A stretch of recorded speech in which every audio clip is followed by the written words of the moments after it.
So today I wanted to go through boundaries, which is something that really helped improve my mental health. I did briefly go through it in my previous video on how to transform your anxiety. However, I wanted to take this video to go into a little bit more depth with it because it was something that I was completely oblivious to, and it might be obvious to some people who don't have mental health issues like anxiety or just generally having a dysregulated nervous system and constantly being on autopilot. In 2019, if you've been here before, you'll know that I went on medication, I went to therapy because eventually I just got sick of feeling anxious, thinking the worst case scenario. I kept getting chest pains that were debilitating. It felt like I was having a heart attack, and more often than not, it would just spiral because then the pains would keep me up at night and I'd just sleep really badly. And I put all that down to not doing what I wanted to do and just feeling shit about my life, disconnected, had no direction. But you can go and watch my other video on that where I go into more depth in it. But so today I wanted to talk about how boundaries can help you improve your mental health, and that also means boundaries with other people and boundaries with yourself also. Maybe you know I'm a yoga teacher, and initially I first got into yoga and meditation because it was recommended to me when I first started therapy. The more over the years, the more aware that I've got, the more that I've realized who and what sort of people drain my energy and who give to my energy. And this is a massively important one. And I think often when we are so disconnected and just living up in our mind and not really concentrating on how the body's particularly feeling in any moment, then that's where often the people who we spend our time with, we don't actually check to make sure that these are people that are filling our cup and making us feel good. And I think a huge one for people that drink alcohol, more often than not, people who you drink alcohol with, that's how you associate with that person and you don't actually have much in common with them. Don't get me wrong, that's how you bond with people,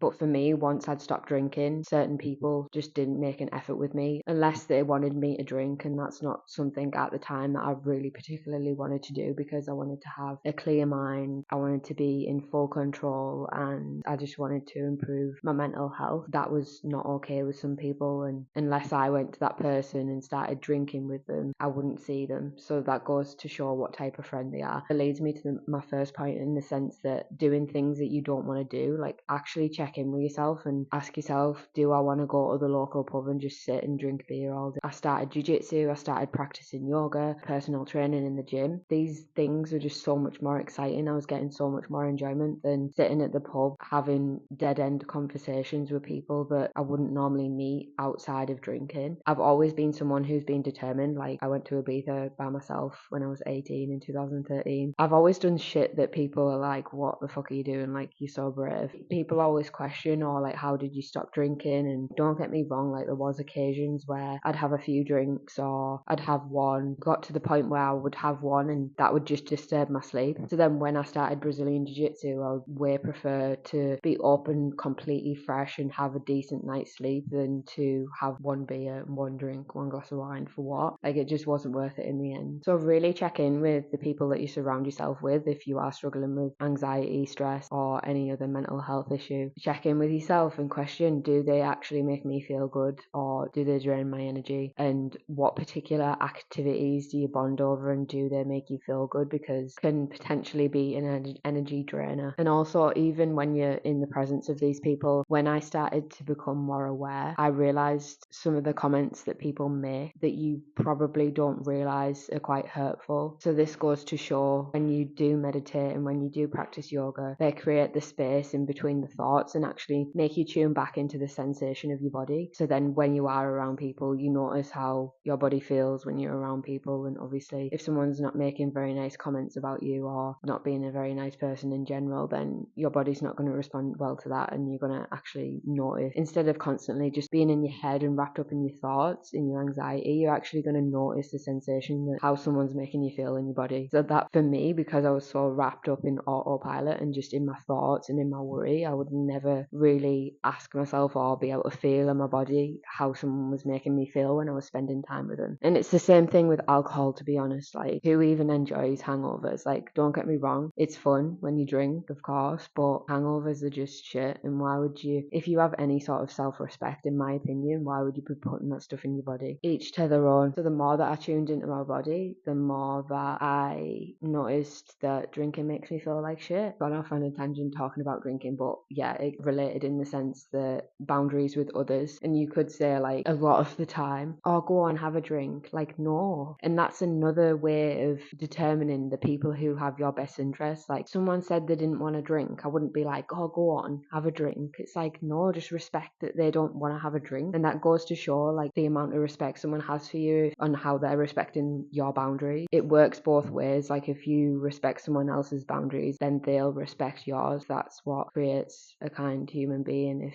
you're both respective of each other, and what cultivates a good relationship. I've had a couple of comments about me or my appearance. You just got to tune into how people are actually making you feel. Like I say, these might be obvious to some, but trust me, if you have anxiety and you lived in your head as much as I did, you come to realize that some people who you spending the majority of your time with make you feel like shit. Being protective of your energy and doing the practices like meditation and yoga that are cultivating that awareness so that you can respond to your thoughts and feelings that are coming up, respond to them accordingly to whether they're making you feel good or whether they're making you feel bad. An actionable step like this, but put in like 3 circles maybe, and put in the people around you, like closest to you, in the first circle, and then the second circle, and then the third circle, and then just put in whether they're a radiator, someone who fills your cup, someone who warms you up, or whether they're a drain. Put in a symbol on each person and just being aware if you have any people that drain your energy in your center circle, or even the second, or like just seeing if you have any people that drain your energy, seeing where they are in relation to how close you allow them to become. Also, people who make you feel good,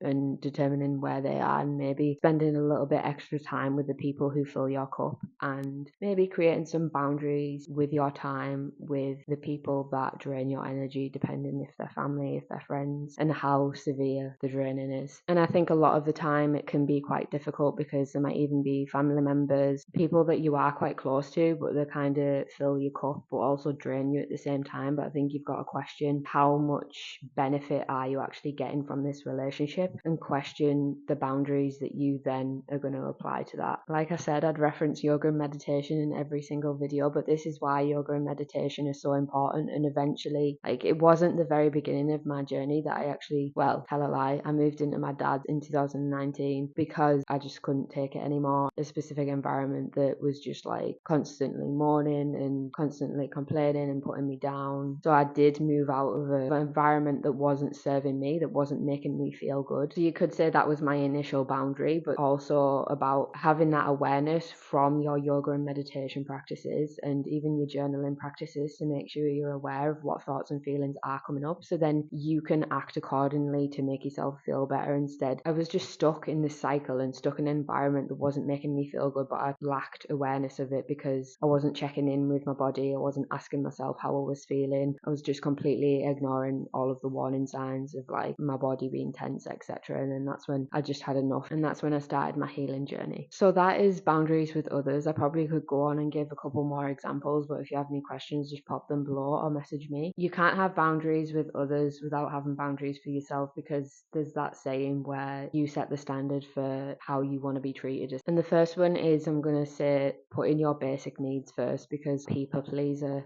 energy, where you think that you need to put other people before yourself, when in reality you're going to be able to show up way better if you put your basic needs first. Like little things like not going the whole day at work without taking a lunch break, resting when you're tired, just basic things like this gonna contribute to your anxiety and stress if you're not looking after your basic needs. Which also leads me on to looking after yourself as well. When I first went on medication and therapy, I was in a relationship that I didn't want to be in, and I'd start to excessively eat, and I stopped training, I stopped eating well, and I was binge eating basically because I was covering up the emotions that I truly felt. Getting away from the idea that you think health and fitness need to be for the validation of other people. It's actually to make yourself feel good, because when you're training, releasing feel good hormones, and you've got less fat, you're strong, you're able to move well, your mind is clearer when you're eating the right nutrients and you're not eating shit food and junk food and really heavy heavy carby food, then you're going to feel a lot better in your body. So it's not even for what you look like on the external, even though that is the result of training and eating well. It's about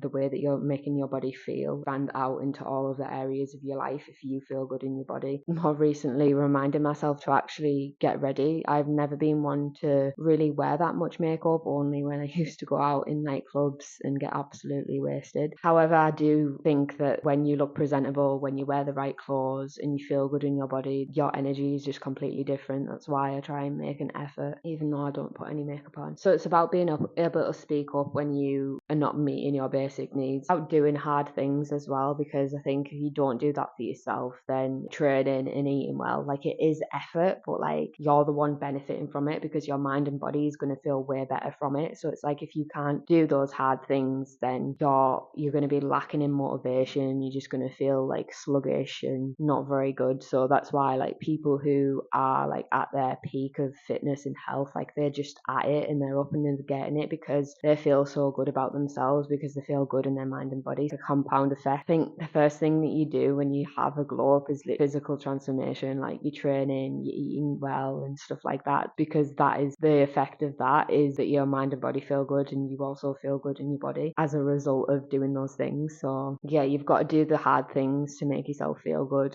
but that's the thing with most people, isn't it? It's like the motivation to eat well and train well, they just think about doing it, the action, how hard the action is, when in reality the payoff is literally, like, it's literally priceless when you feel in a really good condition physically. Adding one in as well is that it's the ability to speak your truth as well. Like, for example, when I stopped drinking and people, I would go out or go to people's houses and they would be like, oh, you're not drinking, and I'd be like, no, just not even having to give an explanation either as to why I'm not drinking, and just being firm with my boundaries and realizing that I'm not going to give with that and people need to respect that. So it's about standing in your ground as well and standing in your power and putting yourself first, because stuck on autopilot, didn't even realize what was making me feel good and what was not, because I wasn't checking in with my body. At times I wasn't even training in eating well and putting myself first, so it was just a mess. Why boundaries with yourself, looking after yourself, putting your needs first, and then also noticing, doing the hard thing and noticing what around you is making you feel good and what is making you feel like shit, because you need to do less of the energy drainers and you need to do more of the energy givers. Like, I cannot express enough how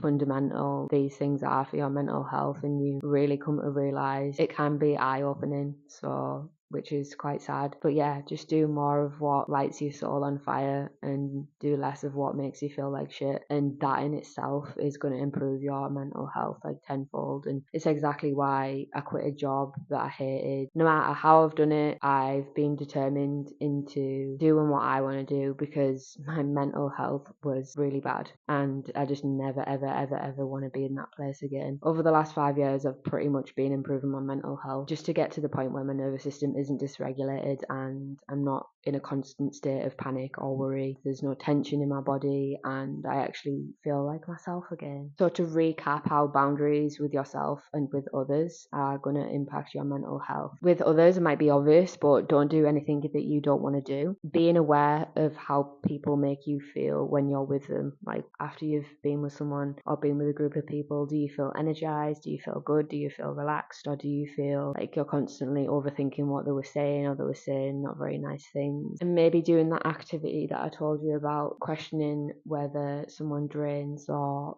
gives energy to you, and thinking about who in your close circle or your outer circle does one or two of those things, or maybe does both of those things. And doing hard things for yourself, like training and eating well, because they're going to compound and they're going to make you feel really good. And putting your basic needs first over the needs of others, and not being afraid to upset people if you say no to an invite, or do something for yourself instead of like resting, or doing your favorite activity instead of going out with a friend because you don't want to upset them, even though you're burning the candle at both ends. It comes back to yoga and meditation, because you're checking in with your body and how you feel about what you're doing for yourself, and also what's happening around you and what the other people around you are doing. I was so dysregulated that I could barely turn up because my nervous system was just fried and I wasn't even meeting my own basic needs. So that, my friends, is how boundaries with others and boundaries with yourself are going to improve your mental health. And this was such an important one for me today. It might seem obvious to some people, but it's actually crazy when you take a rain check on how you're turning up for yourself, how other people around you are turning up for you, and what you're allowing to impact your energy and how that impacts your mental health. So let me know any key points that you got from this or any questions that you might have, and I hope this slightly improves at least one person's anxiety, because this was a huge one for me. Thank you for watching, and I'll see you on the next video.